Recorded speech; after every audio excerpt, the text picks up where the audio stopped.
Hello everybody! If you want to read all the stories in full, please go to www.steveuk.blog. Thank you. Short story 589, IELTS, a score of 6. Upper beginner. Maria sat on her bed, a deep sigh escaping her lips. The email was open on her laptop screen, but she didn't need to read it again. The number was burned into her mind. 6.0. She had studied for months. Every evening after work, she would open her books and listen to podcasts. She had practiced speaking in front of a mirror, trying to perfect her accent. The IELTS test was her one chance, her golden ticket to a new life in an English-speaking country, a life of new experiences and opportunities. She needed a score of 6.5. This 6 was not enough. The dream of studying abroad, a dream she had held for years, felt like a fragile glass vase that had just shattered on the floor. Tears welled up in her eyes. It was over. For a few days, Maria felt lost. She went to work. She came home, but her mind was elsewhere. Her friends tried to cheer her up, but she just smiled and said, "I'm fine," even though she wasn't. One evening, her mother found her staring out the window. "What's wrong, my dear?" she asked. "My IELTS score, Mum," Maria said, her voice cracking. "It's not high enough. I can't go." Her mother sat next to her and put an arm around her shoulder. "So, you didn't get the score you wanted," she said softly. "But does that mean you are a failure?" "No." "Does it mean your dream is impossible?" "Also no." "But I can't apply to the universities," Maria whispered. "Not yet," her mother corrected. "You can take the test again. You can work even harder. This is just a small setback, not the end of the road." Maria thought about her mother's words, a small setback. She had been treating it like the end of everything. She realized her mother was right. She had to try again. Giving up was not an option. The next day, Maria signed up for an intensive English course. The classes were 3 evenings a week. It was difficult, but she was more motivated than ever. She found a language partner online, and they spoke every day for 30 minutes.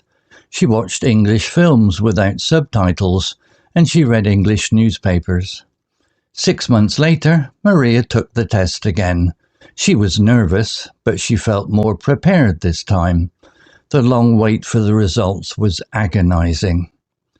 Then the email arrived. She took a deep breath and clicked it open. Her eyes scanned the page, searching for the number. She saw it. 7.0.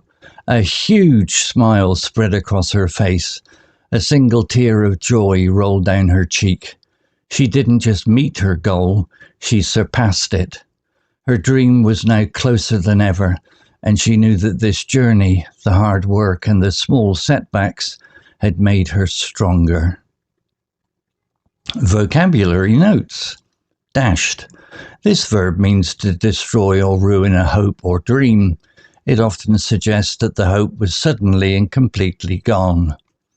Example from the story, which dashed her hopes of going to an English-speaking country to study. Similar words: shattered, crushed, destroyed, ruined. Example sentence: the bad weather dashed our plans for a picnic in the park. Agonizing. This adjective describes something that causes great physical or mental pain, worry or difficulty. The wait for the results was agonizing for Maria because she was so anxious and stressed. Example from the story: the long wait for the results was agonizing. Similar words: excruciating, tormenting, unbearable, painful. Example sentence: he had to wait for an agonizing 10 minutes before the dentist saw him. Surpassed. This verb means to be better or greater than something else, or to exceed a particular goal or limit. Maria surpassed her goal of 6.5 by getting a 7.0. Example from the story. She didn't just meet her goal, she surpassed it. Similar words: exceeded, outdid, bettered, topped. Example sentence. The company's profits this year surpassed all expectations. Setback. This noun refers to a problem or difficulty that delays or stops progress. It is a temporary issue, not a permanent one. Example from the story. This is just a small setback, not the end of the road. Similar words. Difficulty, hitch, problem, complication. Example sentence. The rain was a minor setback, but we continued with our plans. Fragile. This adjective describes something that is easily broken, damaged, or destroyed. It can be used for physical objects or for abstract ideas like hopes and dreams. Example from the story. The dream felt like a fragile glass vase that had just shattered on the floor. Similar words. Delicate, breakable, weak, vulnerable. Example sentence. Please be careful with that glass box. It's very fragile. Story written by Gemini Pro AI. Image created by Imagio AI. To read all the stories in full, please go to www.steveuk.blog. Thank you. CC Music, Drifting at 4/3 Hz, Unicorn Heads. Welcome to the Deep Dive. Today, we're plunging into something I think, well, pretty much everyone can relate to. What happens when a really big dream, something you've held on to, feels like it's just shattered? We're talking about dreams, yeah, but also resilience and maybe most importantly, the power of changing how you look at things. Exactly. And for this deep dive, we're going to get into a really powerful short story that shows this journey so well. We'll follow a character, Maria, and her whole experience with the IELTS test. Now, it's one specific situation, the test, but honestly, the lessons, they apply to anyone who's ever felt like they've completely failed at something. We'll unpack some of the psychology behind it all, too. Okay, all right, let's dive in. So, Maria, let's paint the picture. Her goal. Super clear. She wanted to study abroad, in an English-speaking country, open up her world. And this test, the IELTS, it wasn't just an exam. For Maria, it was like the golden ticket to a new life. That's how she saw it. She'd spent months preparing, evenings after work, hitting the books, podcasts. She was even practicing her accent in the mirror. I mean, talk about commitment. She was all in. Right, so the big moment comes. Maria gets her IELTS score back. It's a 6.0. But here's the kicker. She absolutely needed a 6.5 for the university she wanted. So that 6.0, it wasn't just not quite enough. It felt like, boom, game over. Everything gone. That dream she'd held on to for years. The story describes it perfectly, like a fragile glass vase that had just shattered on the floor. From what we know about dealing with these kinds of moments, what's the typical immediate hit, that feeling of it's really over? Oh, it can be completely debilitating, can't it? The story tells us for a few days, Maria was just lost, totally adrift. She went through the motions, work, home, but her head was somewhere else entirely. Friends tried to cheer her up, but she'd just give that polite little smile and say, I'm fine. But inside, not fine at all. That feeling the source calls dashed hopes. It's more than just being disappointed. It's this deep sense of loss, and it can just freeze you, make it seem impossible to even think about moving forward. Yeah, that paralysis sounds familiar. But then the turning point, and it comes from Maria's mother. One evening, her mom finds her just staring out the window, obviously upset. Maria finally says, her voice kind of cracking, "My IELTS score, Mom, it's not high enough. I can't go." And her mother, instead of just sympathizing, offers this different perspective. She asks really gently, "So, you didn't get the score you wanted? Okay. But does that mean you are a failure?" No. "No," she says. "Does it mean your dream is impossible?" Also no. Also no. Maria's thinking, "But I can't apply." And her mother just wisely says, "Not yet." No, that not yet. And just reframing it like that, That feels huge, psychologically speaking. What's happening there? It's fascinating, actually.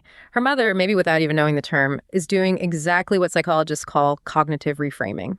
She didn't say the score wasn't bad, she didn't deny the reality, but she changed its meaning. It wasn't the end of the road, it was just a small setback. So much research on resilience points to this ability, seeing challenges as temporary, as things you can overcome, not permanent walls. It's key. So maybe for you listening, think about it. How often do we personally treat a temporary hurdle like it's a permanent dead end? That shift was absolutely crucial for Maria. And what a shift. Because the very next day, things changed. That renewed focus kicked in. She went and signed up for an intensive English course, 3 evenings a week. And she didn't just stop there. Found an online language partner, talked with them for 30 minutes every single day. Started watching English movies without the subtitles, really pushing herself. Reading English newspapers, too. It's like that initial disappointment actually fueled her. Her motivation was suddenly higher than ever. It really did ignite something, didn't it? That dedication she showed, it's incredible. It's a perfect example of what researchers like Angela Duckworth call grit, that passion and perseverance for long-term goals. She wasn't just hoping it would somehow work out. She was actively building the skills she knew she needed. So 6 months pass, she takes the test again. Still nervous, obviously, who wouldn't be? But the story says she felt much more prepared this time around. And then, the wait for the results. The source calls it agonizing. Well, I think anyone who's waited for big news can relate to that feeling, right? When so much is riding on it. Oh, absolutely. That wait can be torture. But then, the email. It finally arrives. She takes a deep breath, clicks it open, scans down for the number, and there it is, 7.0. She didn't just get the 6.5 she needed, she beat it. Yeah. She surpassed it. Amazing. Yeah. The story mentions a single tear of joy, this huge smile spreading across her face. The dream, very much alive, closer than ever, in fact. And if we step back and look at the bigger picture here, Maria's whole journey from that really crushing 6.0 to the triumphant 7.0, it just shows something so powerful. What feels like the total destruction of a hope, like it's gone forever. With resilience, with changing your strategy, it can actually become a launch pad, a way to achieve even more than you first aimed for. This isn't just a nice story. It really demonstrates what psychologists like Carol Dweck call a growth mindset. Maria didn't see that 6.0 as a final verdict on her English ability. She saw it as feedback, as a reason to learn and get better. And the story itself says it explicitly. The whole process, the hard work, even the setbacks, they made her stronger. So wrapping this up, what's the takeaway for you listening? I think Maria's story really drives home that what feels like failure, like a bad score or a rejection, isn't always the end. Not by a long shot. It can actually be, well, an invitation, a chance to get stronger, rethink your approach, and maybe, just maybe, achieve something even bigger than your original dream. It's all about how you frame that setback, isn't it? Absolutely. And maybe that leaves you with something to think about. What fragile dream in your own life feels a bit shattered right now because of some kind of setback? Could reframing it, the way Maria's mother helped her to, could that unlock a different path? A path maybe not just to meeting your goal, but like Maria, actually surpassing it. Something to ponder.